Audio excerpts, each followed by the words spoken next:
Hello friends, how are you all? Hope you all are fine, right? So today we are having another good topic. आज जो हमारा topic है ये एक अलग टॉपिक है, उसका पर बात करेंगे। जो हमारा गवर्नमेंट ऑफ इंडिया का जो मिनिस्ट्री ऑफ स्किल डेवलपमेंट है, डिपार्टमेंट है, उसका हिसाब में जो हमारा स्टैंडर्ड होता है, जो ऑक्यूपेशनल स्टैंडर्ड होता है, उस हिसाब में एक सिक्योरिटी सुपरवाइजर का क्या काम होता है, क्या क्वालिफिकेशन होता है, इस प्रकार का जिम्मेदारियां होता है, उसका ऊपर थोड़ा बात। ये डॉक्यूमेंट गवर्नमेंट का फाइल से लाया गया है। पूरा वीडियो देखें, अच्छा से समझे।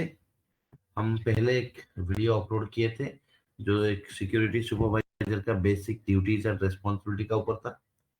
ये दूसरा वीडियो है उसी कंटेंट में जिसमें गवर्नमेंट का रूल्स रेगुलेशंस, गवर्नमेंट्स का टर्म्स कंडीशंस आ गया। और ये जो डॉक्यूमेंट है, ये डॉक्यूमेंट भी मैं डॉक्यूमेंट का लिंक शेयर कर दूंगा, और हमारा जितना व्हाट्सएप ग्रुप्स है, टेलीग्राम ग्रुप है, उसमें ये डॉक्यूमेंट भी मैं शेयर कर देता हूँ।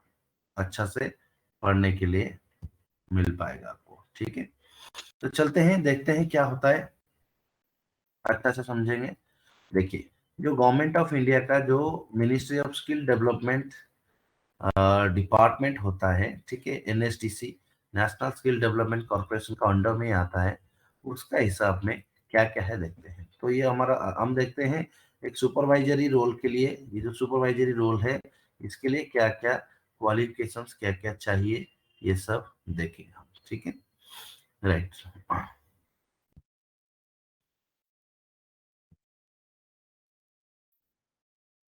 ठीक है, तो इसका ऊपर हम देखेंगे सुपरवाइजर काम क्या होता है, सुपरवाइजर के बारे में और थोड़ा डिटेल्स देखेंगे, ठीक है। चलते हैं। पहला चीज ये बताया गया है कि सुपरवाइजर जो होता है वो आपका फिजिकली एंड मेंटली फिट होना चाहिए। तो मतलब खाली फिजिकल फिटनेस होने में नहीं होगा, आपको मेंटली भी फिट होना पड़ेगा, ये एक जरूरी चीज, ठीक है। क्योंकि जो सुपरवाइजर है उसको बहुत सारा चीज को हैंडल करना पड़ता है, नहीं तो बहुत सारा चीज को जब वो हैंडल करता है तो उसको तो कैसे भी तो फिट होना ही पड़ेगा ना। तो पहला चीज है सुपरवाइजर को फिट होना पड़ेगा, और वो बोथ फिजिकली एंड मेंटली, ये तो बेसिक चीज होता है, राइट।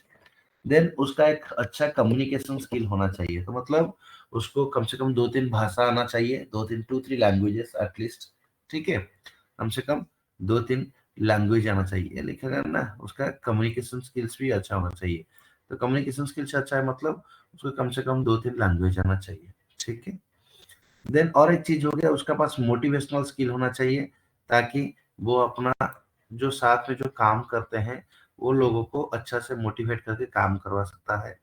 और एक हो गया इमरजेंसी मैनेजमेंट, क्योंकि बहुत सारा इमरजेंसी सिचुएशन को भी हैंडल करना पड़ेगा एक सुपरवाइजर को, ये क्वालिफिकेशन होना चाहिए। तो पर्सनली ये चीज मांगा गया कि फिजिकली मेंटली फिट होना चाहिए, टीम को हैंडल करना चाहिए, गुड कम्युनिकेशन स्किल्स चाहिए, और इमरजेंसी मैनेजमेंट स्किल चाहिए, ठीक है।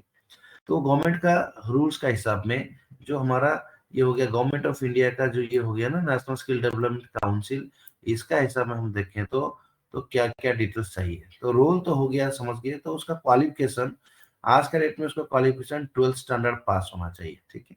ये हर 5 साल में जब हमारा पसारा में कुछ अपडेट होता है तब इसको चेंज कर दिया जाता है, ठीक है। 2019 में जब पसारा चेंज हुआ था तब 12th स्टैंडर्ड कर दिया गया था, लेकिन उससे पहले 10th स्टैंडर्ड था, ठीक, राइट।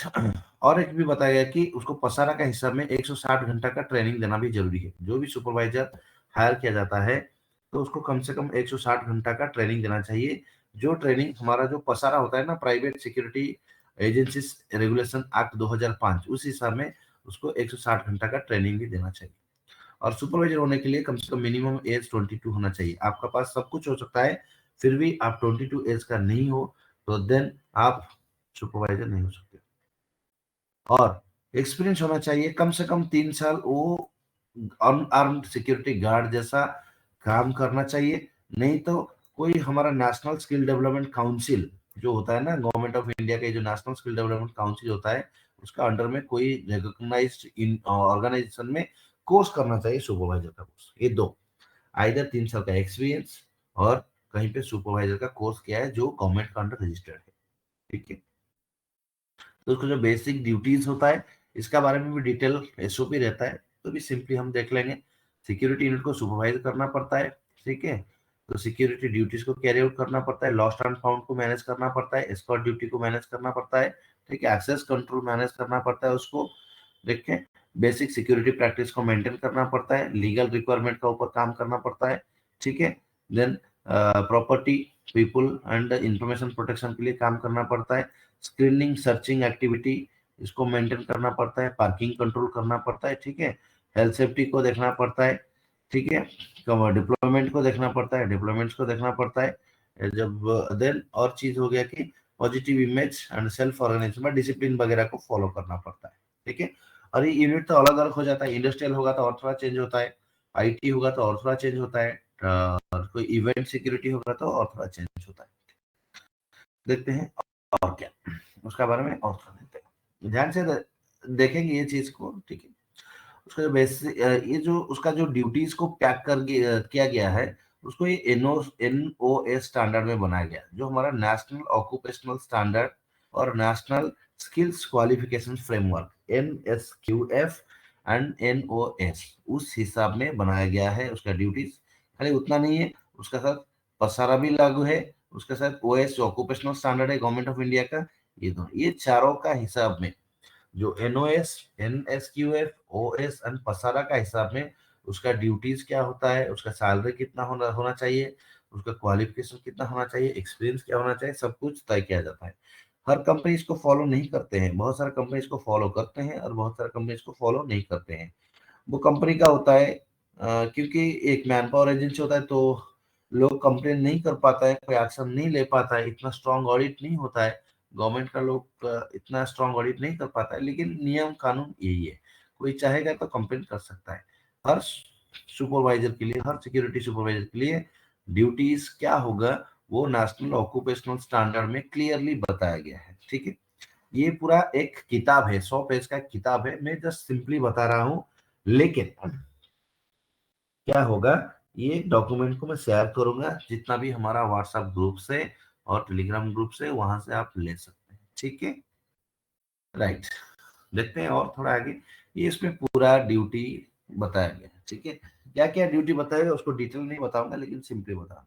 पहला ड्यूटी देख ये बता दिया गया कि सुपरवाइज सिक्योरिटी यूनिट ऑपरेशन, उसका यूनिट में जो जो ऑपरेशन होता है वो सब को देखना पड़ेगा। जैसे कि फॉर एग्जांपल दे देता है कि ठीक है, साइट इंस्ट्रक्शन का हिसाब में काम करना है, ठीक है। और जो गाइडलाइन आता है उसी हिसाब में काम करना है। रिलीव और सुपरवाइजर से जो मैसेज मिलता है उसको फॉलो करना है। सिक्योरिटी जो लोगों का अटेंडेंस चेक करना है, अटेंडेंस लेना है, ठीक है। मैन पावर प्लान करना है, शिफ्ट प्लान करना है, ठीक है। इस प्रकार का जैसे कि बेसिक ड्यूटीज होता है उसको करना पड़ता है। देखिए इसे पॉइंट टू पॉइंट 29 पॉइंट आता है। दूसरा हो गया इमरजेंसी डीलिंग, किसी भी इमरजेंसी के लिए तैयार रहना है, इमरजेंसी में सपोर्ट करना है, कंपनी का इमरजेंसी प्रोटोकॉल फॉलो करना है, ठीक है। चाबीस को मैनेज करना है इमरजेंसी टाइम में, इमरजेंसी का रिकॉर्ड रखना है जिसको हम रिपोर्ट राइटिंग बोलते हैं, ठीक है। तो ये कोई क्राइम सीन होता है वो सीन को कॉर्डन ऑफ करना, तो मतलब अनऑथराइज पर्सन को वहां अलाउ नहीं करना जब तक इन्वेस्टिगेशन खत्म ना हो जाए, ठीक है। ये सब ब्रीफिंग ठीक से होना चाहिए, फायर फाइटर और रेस्क्यू वर्कर मेडिकल टीम से काम करना चाहिए, इसको भी देखना पड़ेगा। तो इमरजेंसी मैनेजमेंट भी हमारा जो सुपरवाइजर का दूसरा और रिस्पॉन्सिबिलिटी होता है। नेक्स्ट आएंगे तो कभी कभी एडमिनिस्ट्रेटिव काम में भी हमको सपोर्ट करना पड़ता है, ये हो गया।